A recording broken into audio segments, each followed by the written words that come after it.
day to everyone. Welcome to this week's episode of What's Up Doc. So,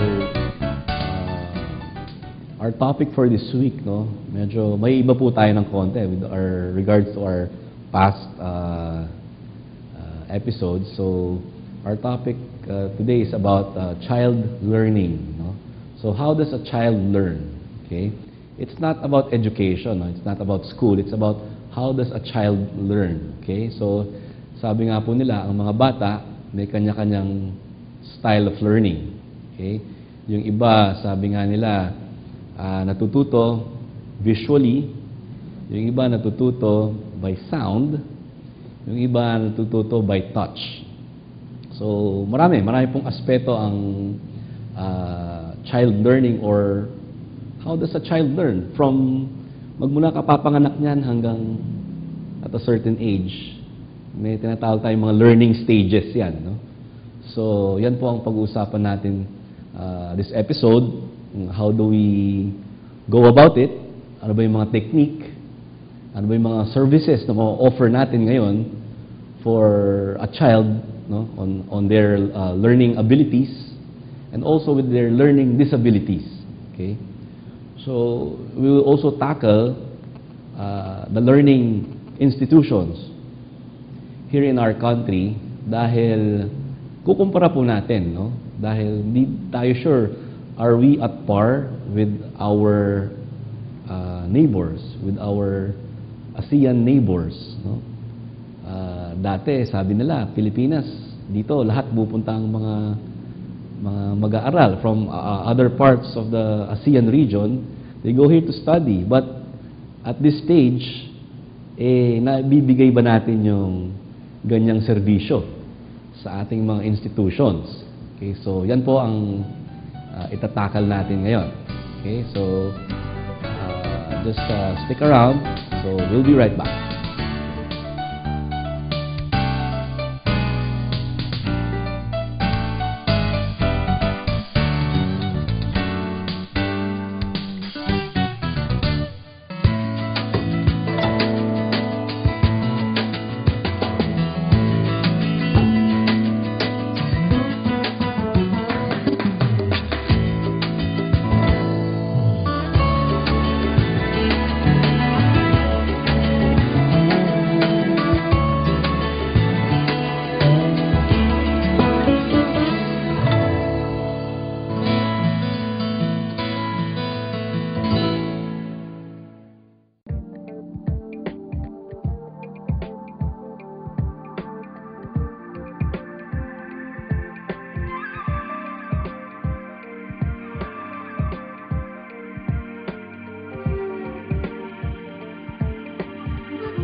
Welcome back to our second segment of this week's episode of What's Up Doc. So I told you a while ago, ang topic natin po for this week is about child learning. Okay, so swerte po tayo this week, may naimbita po tayong mga dalubhasa, no? They're experts in child learning, so we're lucky to have them here as our guests, no? So to introduce them, no, dalawa po sila. So our first guest, she's actually formerly a program director for training of the Southeast Asian Ministries of Education Organization, or the Simyo Inotech, president of the Einstein School for Kids. She's also a member of the board of directors of the National Association of Early Childhood Education, or NACE, and the Teachers Organization of the Philippines. May we welcome Dr. Ofelia Veniegas. Thank you, Doctor. Okay. Thank you very much, Doctora. Of course, our next guest, we have, of course, Mrs. Roe Mati. She's the Chief Executive Officer of the Galileo Enrichment Learning Center here in the Philippines.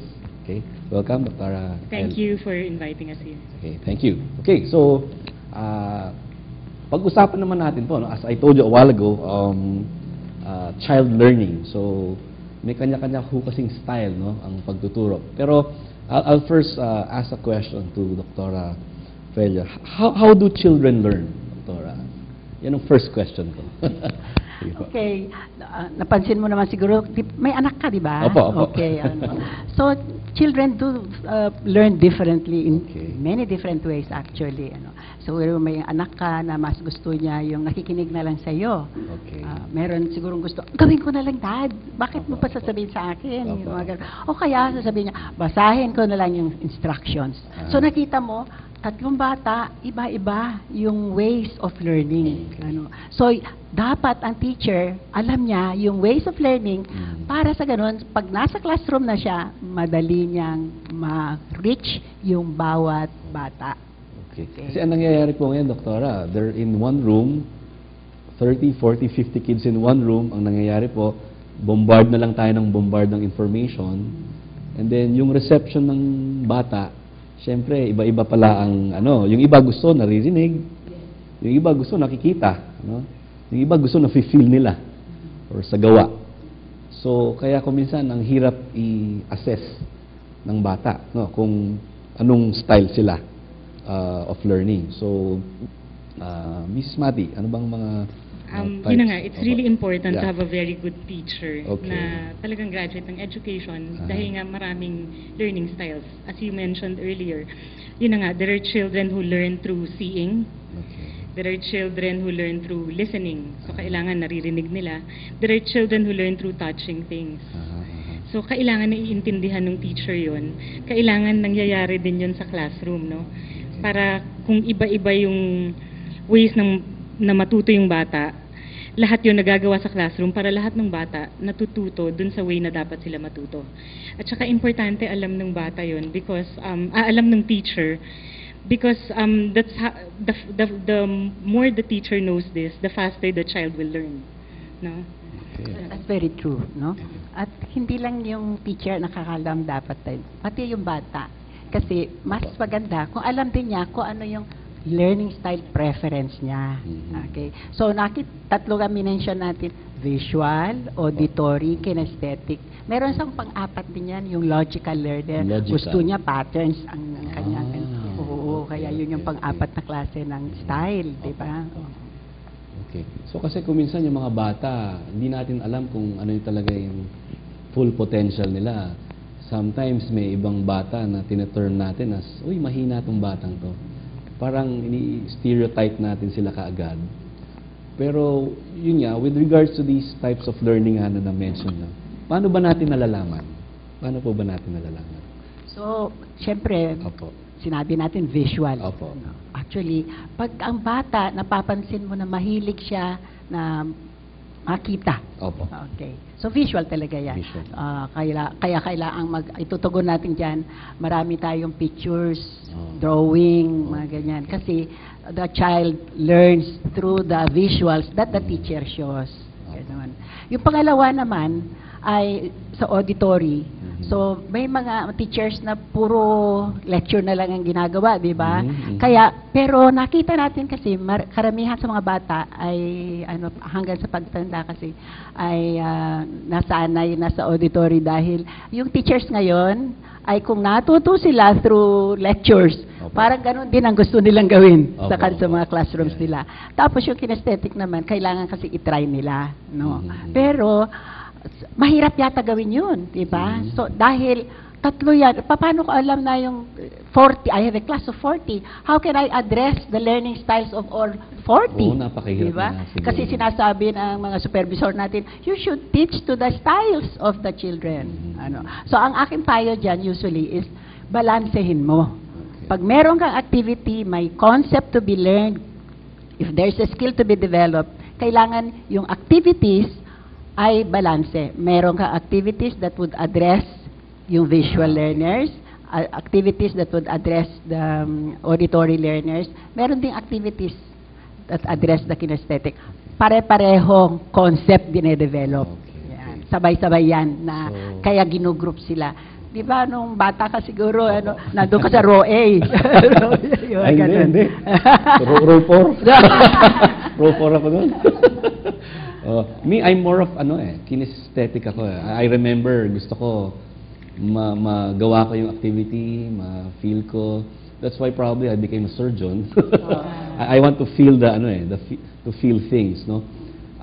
Gusto ko may example. I'm not into lectures and visual, masyado. I want to do it. So probably going back, pag tinest nyo ko, I'm on that kinesthetic aspect. Marami talaga, Doc, ng mga bata sa atin na napagkakamalan. Kawawa naman sila. Opo. Kasi pag tumitindig sila yan, it's not really because they want to disrupt or draw attention to them. Talagang kailangan lang nila gumalaw. Opo. So, okay naman yung gumagalaw eh. Actually, every few minutes nga dapat gumalaw ang mga bata. And that's why teachers ask the students to go to the board para gumalaw lang. Kasi yun ang brain-based learning. Ang brain-based learning kasi ay binibigay natin sa classroom yung hilig ng ating brain. Ang brain natin mahilig, gustong-gusto ng motion, gusto ng action. So, ibigay natin ang hilig niya. And that's why children sing, kasi hanggang 20 minutes lang yung attention span, di ba? Okay. Sabi nga nila, ang mga bata madaling mainit. That's why we have to distract them, to make them busy all the time. Kasi they get bored easily. So the teachers really have to plan the lesson in such a way. Ang teacher nga parang theater actor yan di ba? Okay. They have to plan it in such a way na sunod-sunod yung mga activities. Gumagalaw sila, may konting kakanta, uupo, may gagawin, sasayaw, so that they keep the children listening and attentive. Ang sarap nga siguro maging bata ngayong nowadays because of these teachers. Kasi I remember when I was a kid, everything is lecture, sulat, exam, and then di mo alam kung may natutunan nga ba yung mga bata. Something like that. Okay? So, ngayon, ganyan po ang style ng learning pala ngayon. No? So, we have to look at a lot of aspects with learning. Maiba naman po tayo. Let's concentrate on our educational system right now. Since ang pinag-uusapan po natin about learning, kasi ang alam ko before, no, we're good, no? Ang Philippines, we are sought after with regards to education. Paano po ba ngayon? How are we compared to other ASEAN countries? Yun na nga nakakalungkot nga. Opo. Kaya kuminsan ang sinasabi namin dyan sa Senior Innotech, siguro para hindi tayo masyado nasasaktan, let's not look at the entire educational system of the Philippines. Siguro from school to school, kasi maraming schools din na magagaling, na hindi nga lang naiaangat yung picture na maganda for the Philippines. No? Pero overall kasi, sana ngayon, malaki naman ang hope ko na malaki ang pagbabago dito sa ginagawa ng ating Secretary of Education sa kasalukuyan. Pero mga nakaraan kasi, na nagkaroon tayo ng mga test, katulad yung TIMSS na sinasabi, di ba? Ay, ito yan, Trends in Math and Science Survey, di ba? Ay, nakakahiya kasi nandun tayo sa ilalim. Ang kalaban natin dito sa baba ay Bangladesh, mga ganun. So, let me just tell you na, minsan, tinrain nga namin yung mga Bangladesh Ministry of Education officials pumunta sa amin, kasi Southeast Asian Center kami. Sabi ng mga DepEd, Phil, baka kakatitrain nyo dyan sa mga taga-Bangladesh. Sila na ngayon, mas mauna kaysa sa atin. Dati sila. Joke only, sabi nila. Yun, kaya medyo sa science and math and English. Dati kasi, maganda yung Philippines dahil the Filipinos are able to speak English. In the past, mga early 80s, ay mga hindi mga countries that don't speak English, mahirap. Kausapin mo yung person on the street, hindi niya maintindihan. And that's why they like to come to the Philippines kasi naintindihan. Pero ngayon, ang nangyayari, you go to Malaysia, okay na. You can talk with anyone on the street. Thailand, nakaka-broken English na, mga ganun. Pero dati, nahihirapan sila. So, they corrected yung weaknesses nila in the educational system. Okay. So, may pag-asa pa kaya tayo? Oo naman. Oo naman. Yung K-12, tita, how many countries na lang ang hindi nagaganon? Ay, kasi konti na lang eh. Mabilang niya, I think 5 yata ko ilan. So, halos lahat po ngayon, K-12? Oo. Okay. Kaya nga tayo nagka-K-12 din dahil in terms of the number of years, parang ang tingin ng mga kaibigan natin elsewhere, parang kulang, hindi tayo hinog pa. Kasi ngayon, we're in the stage of globalization eh. Everything is globalization right now. Hindi tayo pwedeng, kung saan lang tayo komportable sa ating system, ay doon lang tayo. Sabi nga, because of globalization, we're compared, no? Kinukumpara na po tayo sa especially here in our ASEAN neighbor countries, ay nahuhuli na pala tayo, according to Doktora. So, are we doing anything about it? I think the math scores naman are getting better, pero hindi pa rin mataas na mataas. I think we're trying to do something about it. Okay. Marami nga tayong mga we are doing a lot of things actually. Not only within the system na sa DepEd ganun, but outside of the system. Meron nga tayong mga after school program, yung mga tinatawag enrichment programs and all that. Meron yung school based, meron din yung mga some companies doing good work and enrichment programs. Siguro talaga, tama yung sinasabi nila na we can succeed kung sama-sama, tulong-tulong, yung mga ganyan. Okay, that's good to hear, no? So, may pag-asa pa pala tayo. May pag-asa. may pag-asa.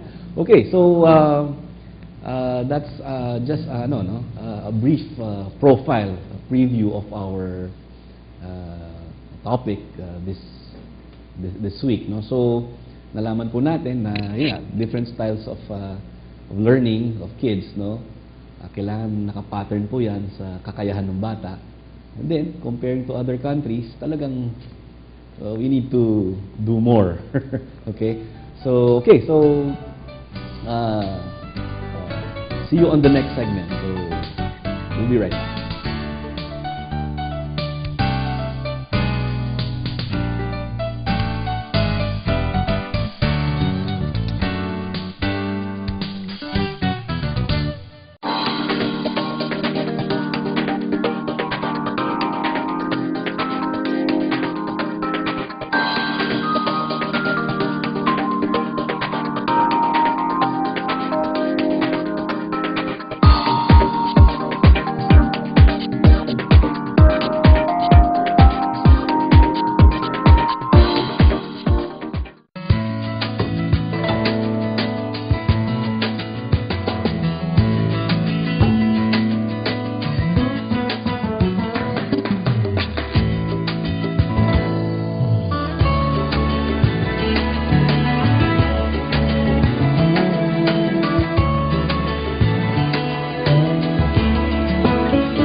welcome back to this week's episode. Welcome back, child learning. So, I have a question again to Mrs. Mati.